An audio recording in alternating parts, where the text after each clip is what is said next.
것이다. 우리가 사회주의 할 때는 뭡니까? 개인보다는 공동체를 우선하는 인간 생활의 개선을 목적으로 부동산 문제 등의 해결을 하기 위한 방법을 찾는 시장은 굉장히 효율적이거든요. 근데 그 시장이 고장났어. 자동차 고장난 거랑 똑같아. 그럼 고쳐야죠. 네. 시험과 관련된 부분을 지금부터 들어가 보시면 되겠습니다. 안녕하십니까. 자, 이번 시간은 이제 챕터가 편이 5편으로 왔습니다. 5편 부동산 투자론이에요. 부동산 투자론은 시험 문제가 가장 많이 나오는 파트 중에 하나죠. 그래서 굉장히 중요한 부분입니다. 그래서 1장 부동산 투자 이론, 2장 부동산 투자 분석 기법 이렇게 되는데 1장에서는 일단 오늘 화폐의 시간가치 이제 기초가 되는 앞으로 투자 분석을 위한 기초가 되는 부분인 화폐의 시간가치만을 이번 시간에 다뤄보기로 하겠습니다. 자, 흐름 보기를 보면은 이게 투자라고 하는 것이 굉장히 돈과 관련된 일인데 그 돈을 현재 투자하면은 수익이 미래 들어오니까 돈에는 시간 가치가 있다는 것을 따져서 의사결정을 해야 되겠죠. 일단 먼저 이자율이라는 게 있는데 이자율은 화폐의 시간 가치를 보여주는 대표적인 사례죠. 그래서 이자율의 종류를 한번 보는 건데 명목금리라는 게 있어요. 이것은 실질금리에다가 인플레이션율을 더해서 결정되는 것이다 라는 것을 보시게 될 거고, 그다음에 단리와 복리도 있는데 단리는 원금에만 이자가 붙는 거고 복리는 이제 또다시 이자가 붙는 거다 이렇게 보실 수가 있겠죠. 그리고 이자율의 다른 이름인 수익률과 할인율도 있습니다. 수익률은 현재 가치를 미래 가치로 만들어주는 이자율이고 할인율은 반대로 미래 가치를 현재 가치로 만들어주는 이자율이라고 한다. 그래서 이 수익률 중에 기대 수익률과 요구 수익률, 이 요구 수익률은 투자자가 원하는 수익률이에요. 두 가지를 비교해서 기대 수익률이 클 때 투자 의사 결정을 한다. 이렇게 이제 볼 수가 있는 겁니다. 자, 그리고 두 번째 자본 환원 계수가 있는데 자본 환원 계수에서는 6개가 있어요. 6개가 있는데 첫 번째 내가 계수. 여기서 이제 일시불이라는 것이 생략이 되어 있습니다. 여기서 내가라는 것은 미래가치 계수라는 뜻이에요. 즉 사례를 들어보면 현재 100만 원은 3년 후 미래가치로 얼마가 되게 하는지 내가 계수라는 것을 곱하기만 하면 된다 이겁니다. 그래서 이러한 자본환원 계수는 이 공식을 유도하는 것은 우리 시험 범위가 아니겠죠. 이 공식의 뜻을 이해하고 계수의 뜻을 이해하고 어떻게 활용할 수 있는가를 아시면 되는 거예요. 현가 계수는 반대로 현재 가치 계수죠. 미래 3년 후 100만 원, 미래 가치를 현재 가치로 환산해 볼 수 있는 그런 계수를 현가 계수라고 한다. 가령 3년 후 100만 원은 현재 가치로 얼마인가 이렇게 따져볼 수가 있다는 거고요. 자, 세 번째, 이제는 그냥 내가 계수가 아니라 여기서는 이제 일시불이 다 생략된 거죠. 일시불이라고 하는 것은 중간에 현금 흐름이 없는 거고 한 번 넣고 3년 동안 기다리는 예금과 같은 거고, 연금하게 되면 적금과 같은 겁니다. 즉 연금이라는 것은 균등한 현금 흐름인데 매월 100만 원씩 하면 이게 연금이에요. 이거 현재 계속 적금을 3년 동안 들을 때 그 미래 가치는 얼마가 될까? 3년 후에 이것을 계산해 줄 수 있는 계수가 연금의 내가 계수고요. 그 다음에 연금의 현가 계수라고 하는 것은 이번에는 연금의 내가 계수 대신 여기 현가 계수로 바뀌어 있죠.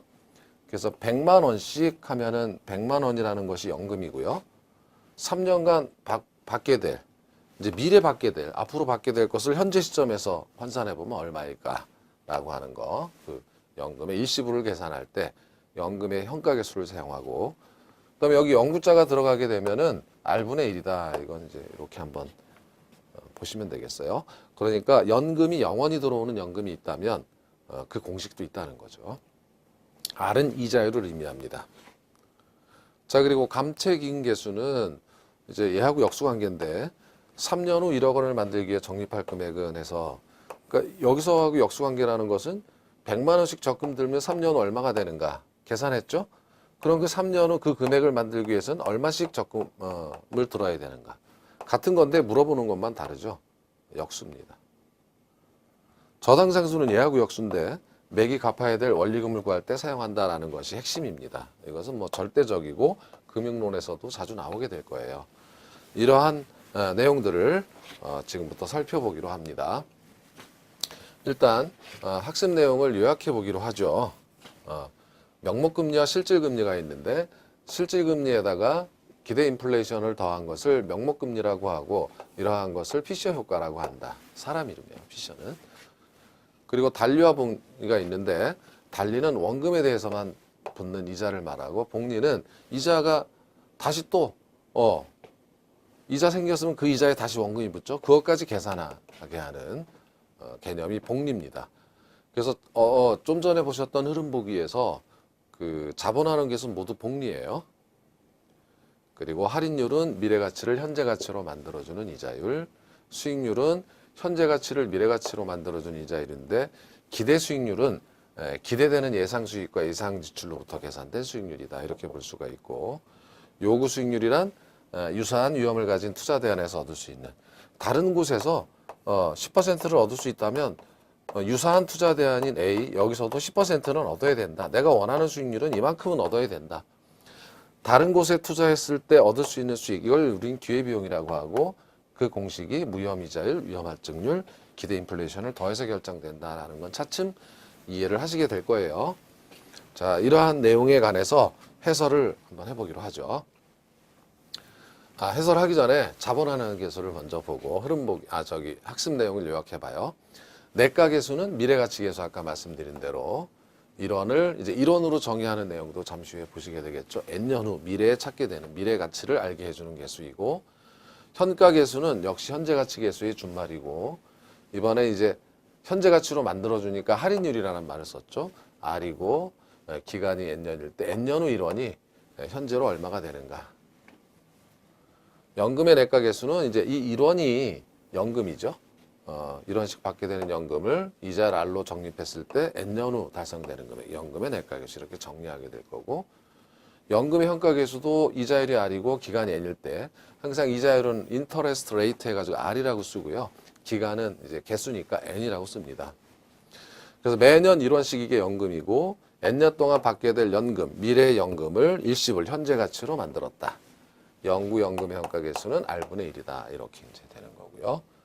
감채인 계수는 미래의 일원을 만들기 위해서 얼마씩 적립해야 되는가 그 금액 자체가 감채인 계수다. 이렇게 정리하게 될 거고 저당상수는 이제 반대 얘하고 연금 현가계수하고 역수죠.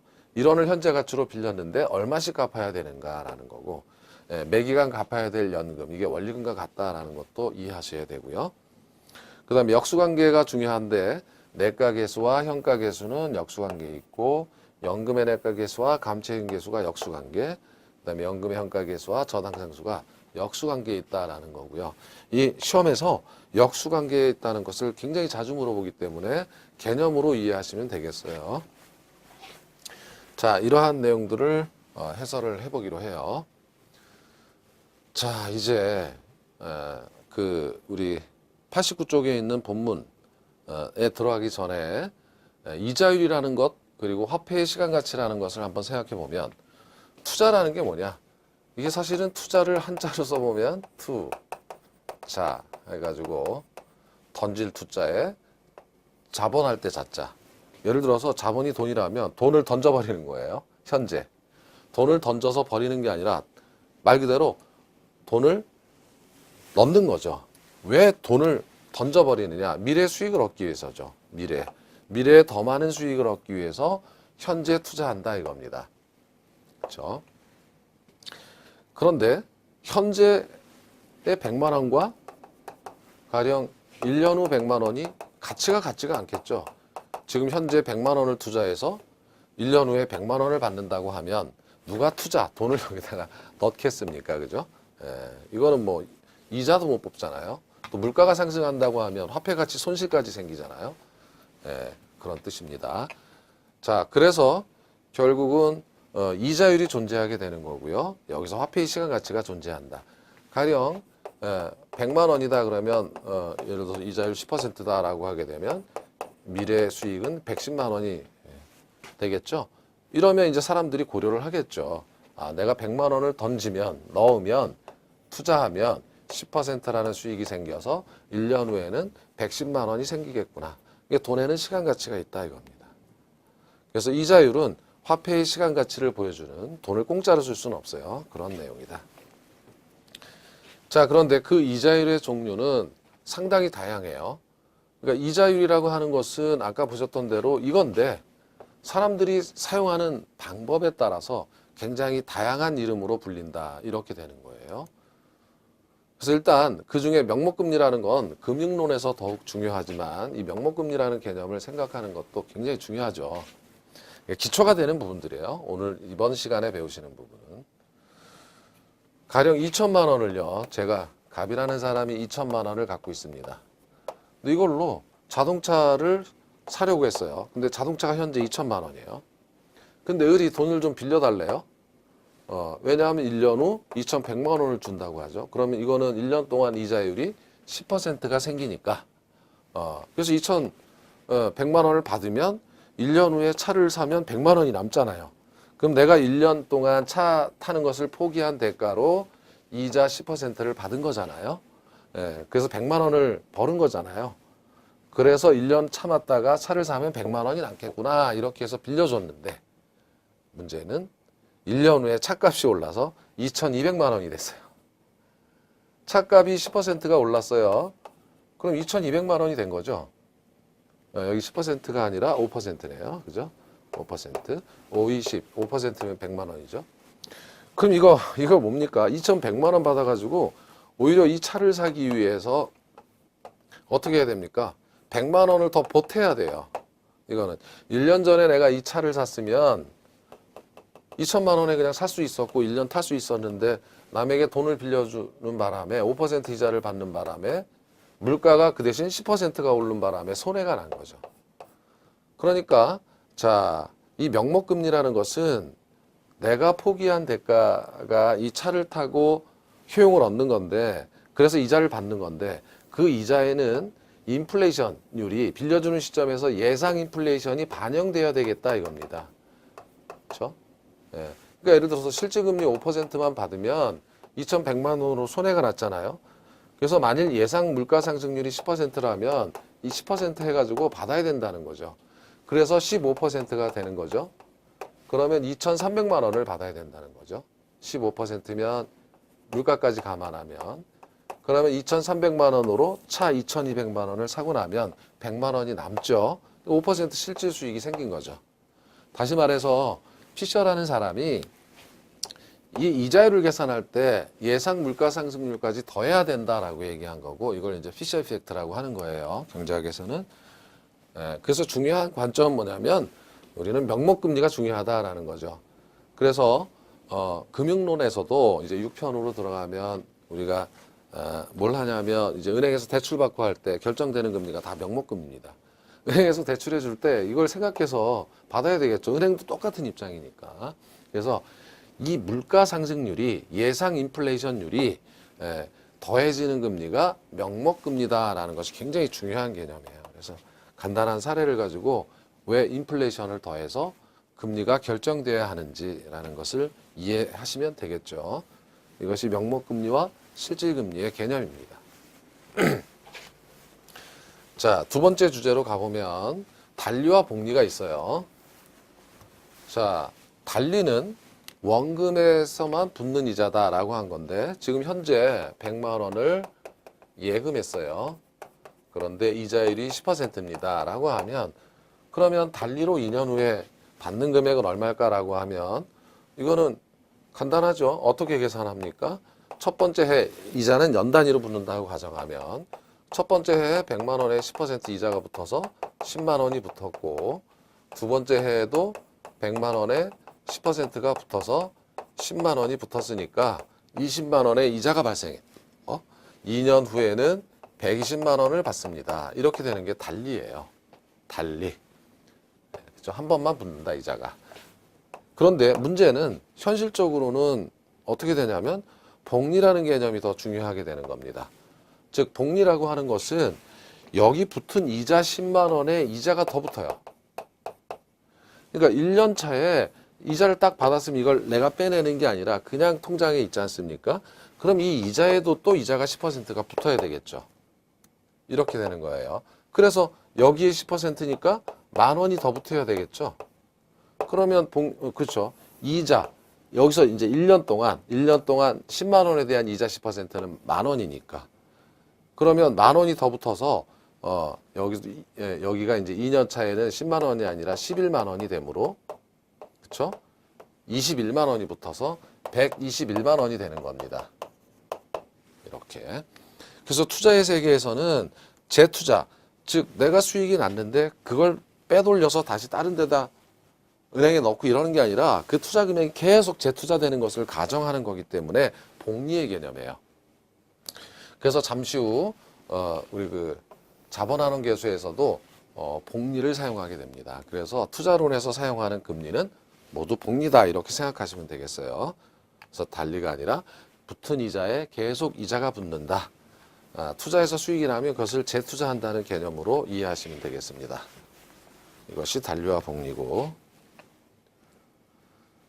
자, 그 다음에 세 번째는 이제 수익률과 할인율인데, 이자율의 또 다른 이름이에요. 자, 현재 100만 원이 1년 후에 110만 원이 되었다. 내가 100만 원 넣으면 110만 원 주겠다 하면은 이자율 10%죠. 그러면 이거를 수익률이다 이렇게 불러요. 수익률이라고 하는 것을 풀어보면 받을 숫자에 이익이 있잖아. 이익을 받는 비율이라는 뜻이에요. 내가 돈을 투자했을 때 받을 비율이 10%다 하는 겁니다. 그러면 반대로 생각해 보면, 그러면 이자율이 1년 후에 110만 원이 현재 100만 원이 된다면 미래 가치가 현재 가치로 할인이 된 거죠. 그 할인율도 10%라는 겁니다. 그러니까 여기서 하행선, 상행선을 써놓은 이유는, 자, 여기가 KTX인데 서울에서 부산까지 하행선이고, 이렇게 하면 상행선. 여기는 이제 광주 목포까지죠. 여기 하행선, 상행선이 되는데 요금이 다르지 않잖아요. 상행선이나 하행선이나 같아요. 요금도 같고 다 같아요. 그러나 관점만 달리했어요. 바라보는 관점이 내려가느냐 올라가느냐. 관점이 현재에서 미래를 보느냐 미래에서 현재를 보느냐. 결국 본질은 같다 이겁니다.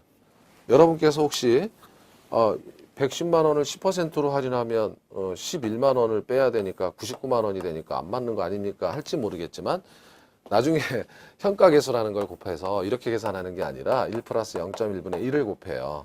그러면 현재 가치 100만 원이 되는 거 맞습니다. 이것은 아직 안 배울 거고요. 기본이론에서 배울 거지만 의심하실까 봐, 지금 이거 이상하다 하실까 봐 현가계수 곱해서 맞는 거고요. 자, 그래서 할인율은 미래 가치를 현재 가치로 만들어주는, 그래서 마치 이게 상행선이다 하행선이다 뭐 이렇게 같은 개념인데 이름만 사람들이 달리 사용해서 부르더라라고 하는 겁니다. 결국 같은 겁니다. 방향만 다른 거죠. 수익률은 현재 가치를 미래 가치로 만들어주는 이자율이다. 이렇게 이제 정리를 하시면 되겠습니다. 자, 그러면 이 수익률 중에 우리가 투자 의사결정을 할 때, 자, 지금 현재 내가 투자를 하려고 하는데 100만 원을 가지고 투자를 하려고 하는데 A 투자안이라고 했을 때 1년 후에 110만 원이 될 것 같아요. 그래서 이것은 기대 수익률이다. 예상했다, 기대했다. 그래서 기대 수익률 이렇게 부르는 거예요. 수익률 앞에 여기다 붙이는 겁니다. 실질적으로 이 이자율의 이름 한 50가지 될 거려. 사람들이 붙여 쓰면 만기 수익률, 유통 수익률, 별 수익률 다 있어요. 기대 수익률, 요구 수익률 등등. 그래서 굉장히 많습니다. 자, 그래서 100만 원이 110만 원이 되게 하는 수익률, 그죠? 현재 가치를 미래 가치로 만들어 주니까 10%입니다. 그러면 갑이라는 사람은 A라는 투자안에 대해서 투자할 것인지 100만 원을 던져서 미래 110만 원을 받는 것이 타당할 건지 의사결정을 해야 되지 않습니까? 그래서 일단 기대 수익률을 정의해 보면 투자로부터 기대되는 예상 수익과 예상 지출로부터 계산된 수익률. 그래서 우리는 10%를 구했다라고 가정을 해보면 이거 투자해야 됩니까? 라고 할 때 이제 비교 대상이 필요하고 그 비교 대상이 요구 수익률이다 이렇게 얘기할 수가 있어요. 이 요구 수익률이라고 하는 것은 요구는 투자자가 요구하는, 갑이 요구하는 수익률, 원하는 수익률이에요. 그러니까 갑 같은 경우는 을은 B 투자한에 대해서 을이 B 투자한에 대해서 10% 벌더라. 이거 A랑 비슷한데 그럼 나도 10%는 받아야 되겠다. 여기 투자하면 10%인데 A도 10%는 받아야 되겠다. 유사한 위험을 가진 투자 대안에서 얻을 수 있는 수익률 정도는 내가 얻어야 된다. 그것이 요구하는 수익률이라는 거예요. 갑이. 그런데 이걸 좀 풀어보면 이런 거예요. 갑의 입장에서 가령 은행에 가면 이자율이 5%입니다. 무혐의자율이라고 하는 거예요. 은행은 위험이 없죠. 그러나 A 투자는 이제 부동산 등 사는 거예요. 그럼 이제 달라질 수 있죠. 그러니까 은행에 가는 것보다 굉장히 위험하니까 위험 보상률 혹은 위험 할증률이 따라와야 되겠죠. 예. 가령 3%다 이겁니다.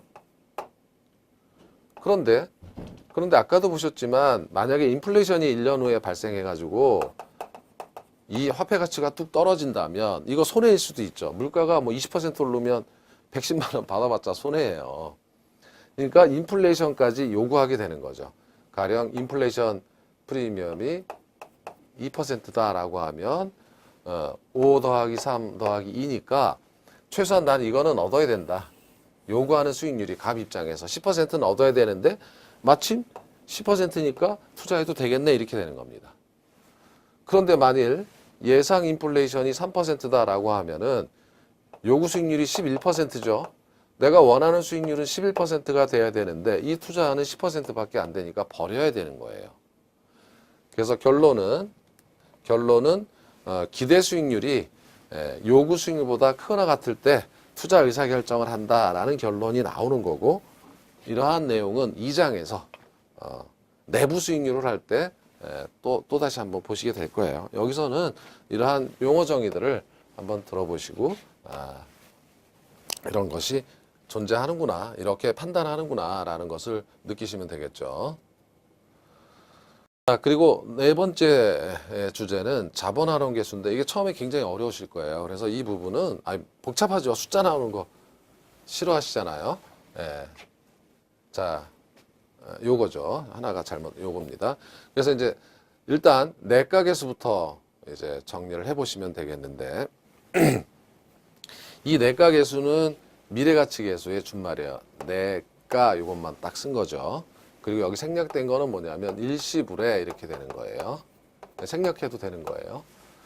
이것은 뭐냐면 뭐 이게 기간이 3년이든 4년이든 5년이든 여기는 5년이네요. 이게 5년 후입니다. 5년이든 간에 지금 5년 동안 아무런 현금 흐름이 없고 현재 100만 원 이렇게 이제 예금을 했어요. 이자율은 10%고 그럼 5년 후에 얼마가 돼? 물음표를 잘 보셔야 돼요. 즉 내과 계수란 미래 가치를 알게 해주는 계수예요. 그리고 일시불이기 때문에 중간에 현금 흐름이 없습니다. 기초에 현금 흐름 한번 딱 투자 던져버렸어요. 그리고 5년 후 받아가는 겁니다. 그럼 얼마를 받아갈 수 있는지를 계산하게 해준다 이겁니다. 이자율은 R이고 기간은 N이다 이랬죠. 그러니까 이자율은 10%고 R은 기간은 5년인 내과 계수가 주어집니다. 여러분 이거 계산하라 하지 않아요. 그러니까 예를 들어서 이것은 이자율은 10% 이렇게 쓰는 거죠. 10% 기간은 5년인 내과 계수는 1.61 이렇게 계산을 해놨다는 거예요. 남들이. 이건 우리는 활용만 하면 됩니다. 그러니까 마치 이것은 무엇과 같냐면 여러분께서 자동차 운전을 하시는데 운전하면서 지금 피스톤이 몇 회 돌아가고 있고 여러분 대부분은 자동차 구조를 잘 몰라요. 그냥 어떻습니까? 시동차 키고 엑셀 밟고 브레이크 잡고 이거잖아요. 사용만 하면 돼요. 남들이 개발해 놓은 거 마찬가지예요. 우리 시험에서는 여기까지입니다. 자, 그래서 이건 어떻게 하겠다라는 거냐면 현재 가치에다 이걸 다시 써볼까요? 저 그림의 의미는 현재 가치에다가 자 곱하기 내과 계수를 하게 되면 이렇게 내과 계수를 곱하게 되면 이것이 미래 가치가 나온다는 거예요. 미래 가치. 이렇게. 이 내과 계수의 역할은 현재 가치를 미래 가치로 만들어주는 역할을 하는 겁니다. 라는 거예요. 그리고 이 1.61은 이게 무리수입니다. 무리수라는 게 뭡니까? 끝이 없어요.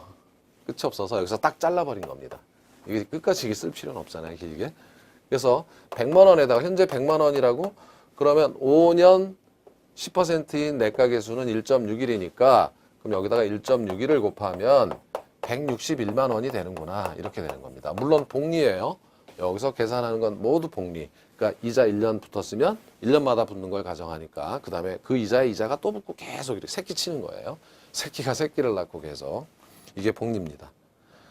그러니까 만약에 이자율 10%고 은행 가서 100만 원 예금하시면 5년 후에 161만 원 찾아가실 수 있다 이겁니다. 이것이 되는 거고요. 그러면 여기서 이제 1원이라는 거는 한번 들어보세요. 정의를 할 때, 내가 개수를 정의할 때, 그럼 현재 가치가 100만 원이 아니라 현재 1원을 적용하면 어떻게 됩니까? 그러면 1.61원이 되죠. 1.61원이 돼요. 그러니까 내가 개수를 정의할 때 이렇게 정의하기도 해요. 현재 1원을 그죠? 이자율 R로 저축했을 때 N년, 우리 사례에서는 이자율 10%로 저축했을 때 5년 후에 찾게 되는 금액 그 자체가 내가 개수잖아요. 1.61.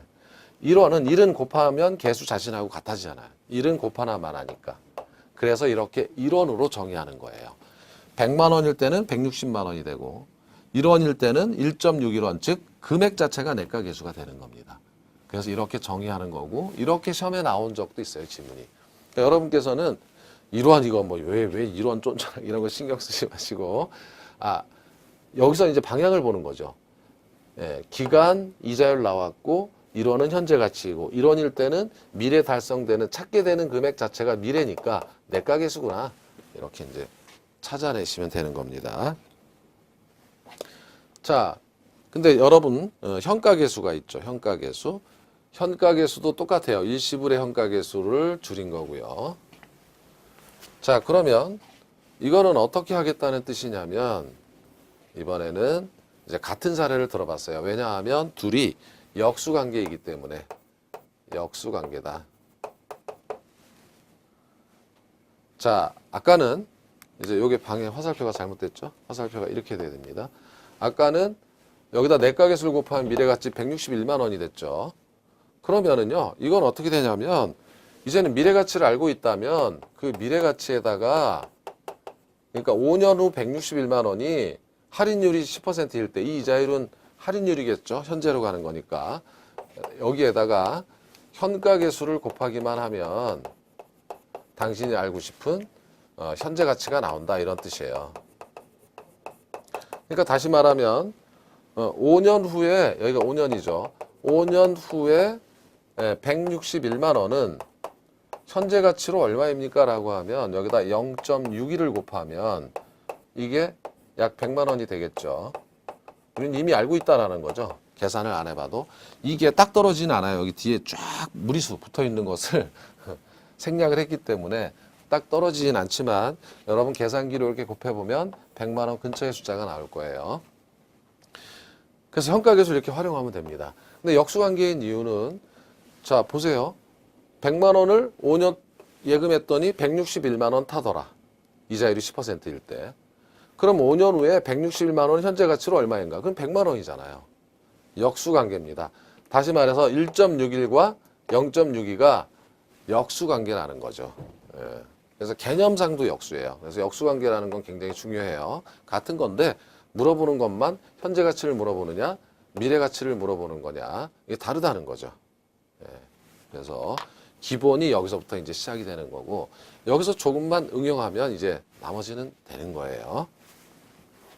자 여기서도 1원에다가 자 5년 후에 1원은 현재 가치로 얼마입니까? 라고 하면 0.62원이죠. 그러니까 할인율이 R일 때 이제 현재 가치 계수로 만들어주는 거니까 할인율이죠. N년 후 5년 후 1원의 현재 가치는 0.62원. 그 현재 가치 자체가 현가 계수라는 거죠. 1원은 곱하나마니까. 곱하나 안 곱하나 1은 계수 자신이 되는 거니까. 자 이제 연금이 나왔어요. 연금이 나왔고 연금이라고 하는 것은 연금의 정의는 균등 현금 흐름을 연금이라고 해요. 이 연금은 균등한 현금 흐름.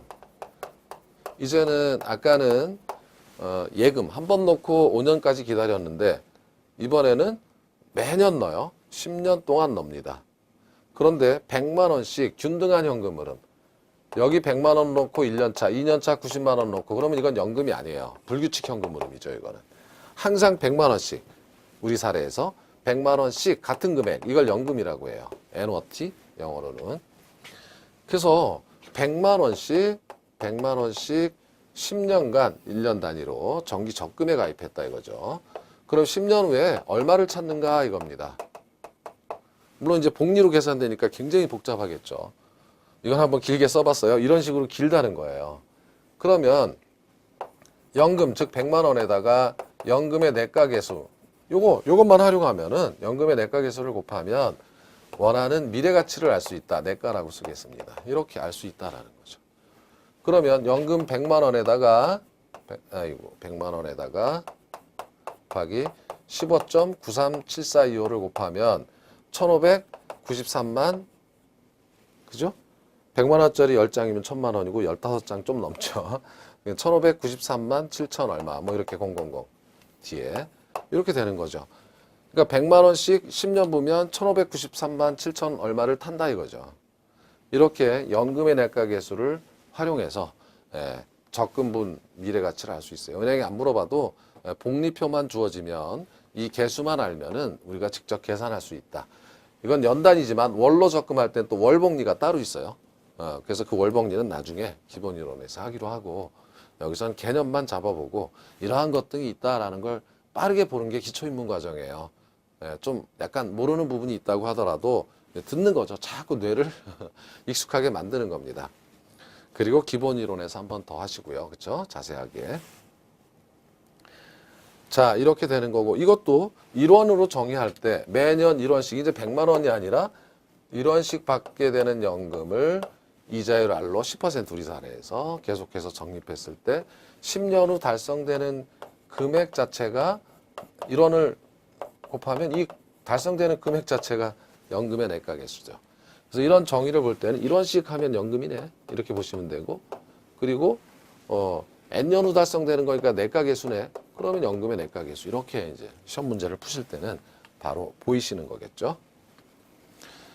자, 우리 교재 89쪽에 있는 순서를 약간 달리해서 요 연금의 내과계수 다음에 연금의 현가계수가 있는데 역수관계를 먼저 보기 위해서 감채인계수를 먼저 볼게요. 순서를 살짝 바꿨어요. 자, 이거 1593만 7,420 어디서 본 거죠? 그러니까 아까 1000만 원에다가 15.937425를 곱해서 미래가치가 나왔어요. 이제 반대로요. 물어보는 게 바뀌어 있어요.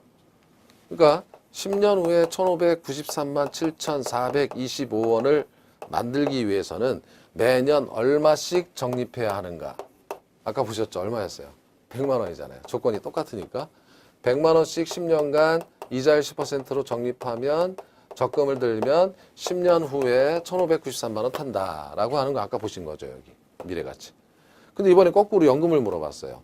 그 역수관계예요. 개념상 역수관계다 이겁니다. 역수관계라는 것은 1593만 7,425원에다가 이제 감채인 기준 주어지는 거죠. 0.06274호를 곱하면 100만 원이 나오는 거예요. 그러니까 여러분 이거 곱해보세요. 계산기로. 그러면 99만 9천 뭐 하여튼 이렇게 나올 거예요. 이게 무리수니라서 계속 쳐야 되는데 못 치니까 100만 원보단 적겠죠. 예.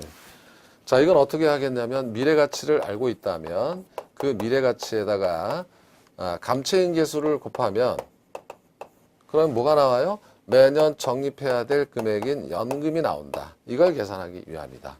그래서 우리 사례에서는 1593만 7,425원 10년 후 이거를 만들기 위해서 얼마씩 적립해야 되는가라고 할 때 주어진 감채인 계수를 곱하면 되겠다라는 거죠. 그래서 서로 역수관계에 있다라는 게 굉장히 중요하고 이것도 마찬가지로 1원일 때는 N년 후 1원을 만들기 위해서 매년 불입해야 될 액수 자체가 1원은 곱하나마나 감채인 계수가 그대로 되겠죠. 그 자체가 감채인 계수다. 자, 이렇게 돼 있고요. 그 다음에 이제 연금의 현가계수입니다. 이제 마지막 두 개가 남았어요. 여기서는 연금의 현가계수는 이제 어떤 겁니까? 역시 연금은 균등현금 이름이고 이제 현가계수이기 때문에 현재 가치를 알고 싶다 이겁니다. 우리 사례를 보게 되면 국민연금 가입하고요. 이제 은퇴를 해서 국민연금으로부터 통지가 왔는데 당신 20년간 매월 100만 원씩 연금을 받게 됩니다. 이렇게 통보가 왔어요. 그런데 그걸 난 일시불로 받고 싶다. 그래서 계산해 주세요. 라고 하면 얼마를 받을 수 있는지 계산해 볼 수 있는가 이 문제입니다. 여기 이제 월복리죠. 매월이니까. 그래서 여기도 걱정하지 마세요. 월복리 주어져 있어요. 이자율은 6%인 20년인 연금의 현가계수는 이렇게 주어져 있는 겁니다. 어떻게 하면 되냐면 받을 연금을 알고 있죠. 받을 연금을 알고 있고 거기다가 저당 상수를 곱하면 현재 가치가 나온다. 현재 받을 금액이 나온다 이거예요. 자, 요게 저당 상수. 그렇죠? 연금 현가계수. 죄송합니다. 여기다가 연금의 현가계수를 곱하면 이 연금을 현재 가치로 만들어주니까 현재 가치가 나오죠. 이렇게 되는 겁니다. 우리 사례에서는 100만 원에다가 곱하기 139.58 이것도 반올림 했어요. 곱하면 100만 원 곱하기 100은 1억이죠. 1억 3,958만 원 탑니다. 이런 뜻이에요. 화폐 가치가 현재 가치로 오면 확 줄어요. 그래서 20년이지만 요거밖에 안 됩니다. 2억 4천이 아니라 20년이면 240개월이니까 2억 4천이 될 것 같은데 현재 가치로 다 줄어가지고 할인돼가지고 이것밖에 못 타요. 그래서 20년 동안 100만 원씩 매월 받든지 일시불로 이렇게 받든지 같은 개념이에요. 등가라는 뜻이에요. 이렇게 해서 연금의 현가계수다. 그럼 여기서도 이자율이 R이고 기간이 N일 때 이렇게 주어져 있죠. 매년 1원씩 받게 되는 연금을 곱하면 그때 발송되는 현재 가치 일시불 받게 되는 일시불로 하나는 액수 자체가 이게 개수죠. 1원을 곱하나만 하니까 이렇게 정의하는 거예요. 자, 이것이 연금의 현가계수고 영구연금의 현가계수는 이 연금을 20년이 아니라 무한대까지 받는다. 이걸 영구연금이라고 해요. 그래서 이것은 일단 R분의 1이다. 이렇게 한번 들어보고 통과합니다. 그냥 이런 게 있구나 라는 것만 듣고 넘어가기로 해요. 자, 이제는 마지막이 예의 역수죠. 그것이 저당상수인데 저당상수는 엄청나게 중요하다 그랬죠. 이건 금융론에서 더 중요한 건데 사실 이 부분이 이번 시간에 배우는 부분이 투자론, 금융론 혹은 감정평가의 기초가 되는 그런 파트예요. 그런 의미에서 굉장히 중요해요. 이 자체로도 문제가 나오지만 기초가 되는 의미도 있다라는 거죠. 자, 가령요. 이번에는 이걸 먼저 읽어보죠. 은행에서 20년 6%의 금리로 1억 3,958만 원. 아까 어디서 많이 봤죠. 이거 100만 원에다 곱하니까 1억 3,958만 원 됐죠.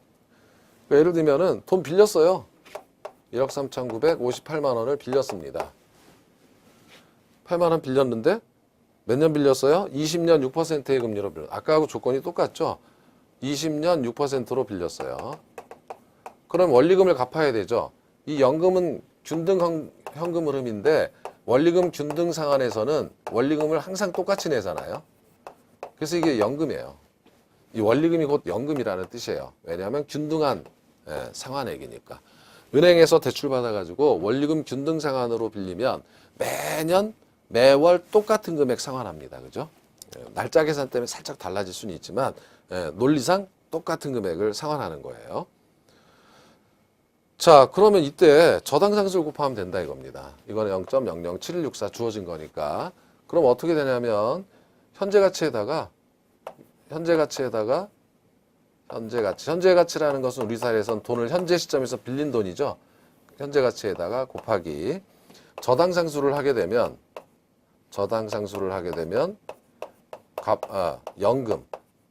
연금이 나온다. 이제 이 연금이라는 것은 갚아야 될 원리금하고 같았죠.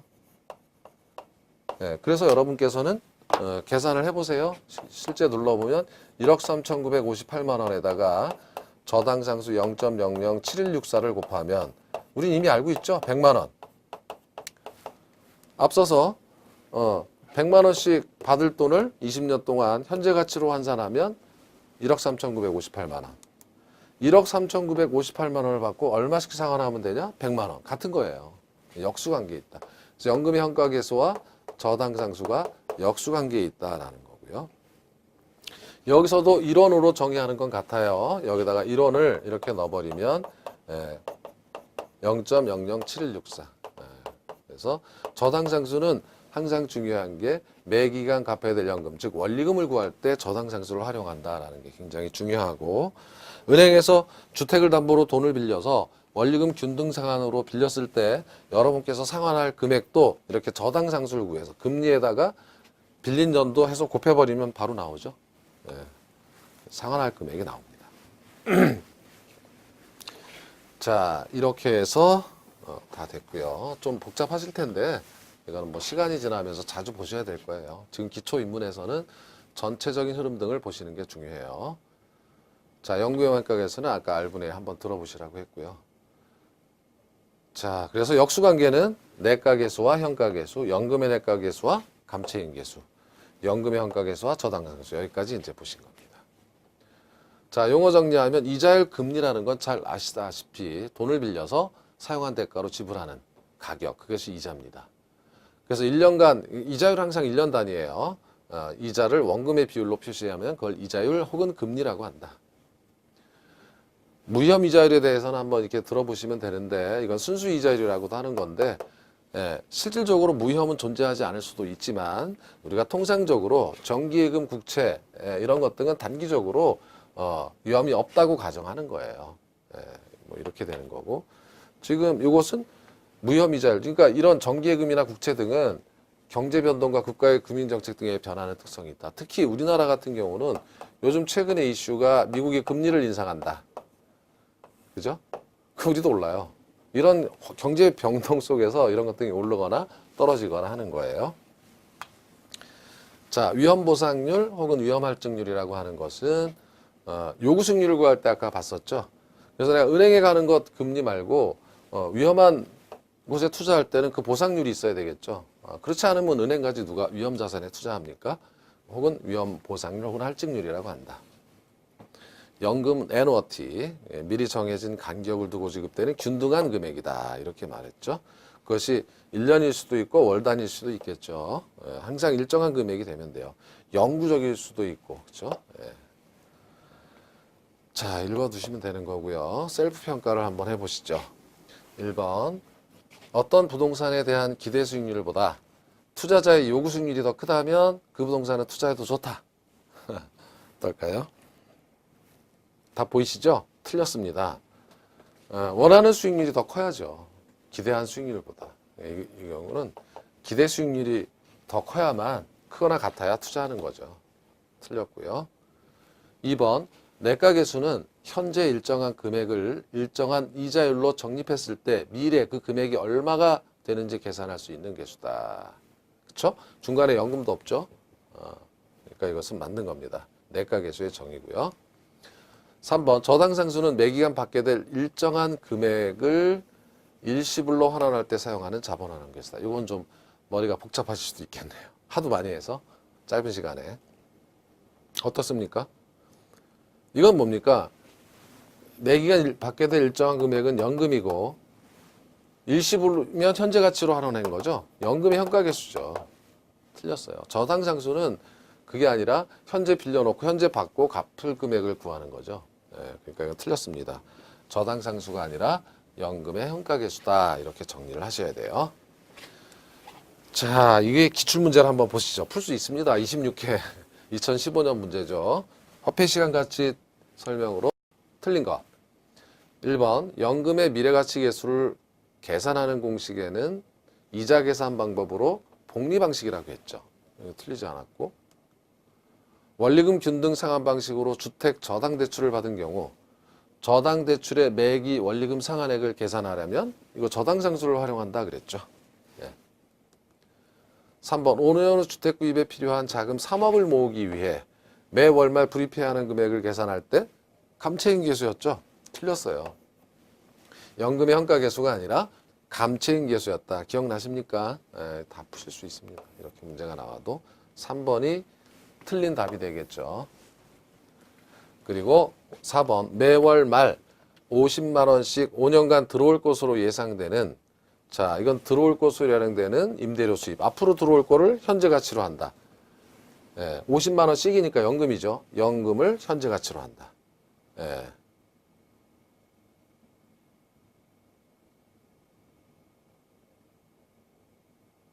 자, 매월 말 50만 원씩 5년간 들어올 것으로 예상되는 임대료 수입에 현재 가치는 연금 현가 계수를 저도 헷갈렸나? 이게 여기서 연금 현가 계수를 사용하는 거 맞죠? 자, 이게 왜 틀렸는데 맞았나 그랬어요. 50만 원씩 예, 임대료 수입. 저게 연금이죠. 연금을 현재 가치로 계산하는데 저당상수를 사용하면 안 되지만 이게 함정이네. 저당상수의 역수를 활용한다. 저당상수의 역수가 연금 현가 계수죠. 예, 그래서 4번은 맞는 거예요. 5번은 이거는 나중에 배우시겠죠. 이번 시간에 안 배웠는데 가령 제가 10% 상환했으면 잔금이 몇 %입니까? 90%겠죠. 더하면 1이 된다. 뭐 이런 거니까 간단한 거겠죠. 자, 여기까지였어요. 그래서 이번 시간에는 투자와 금융 혹은 감정평가 나중에를 위한 기초예요. 그래서 화폐의 시간 가치를 이해하는 것은 굉장히 중요한 얘기고, 그래서 이자율의 몇몇 개념과 자본환원 계수들에 대해서 살펴봤습니다.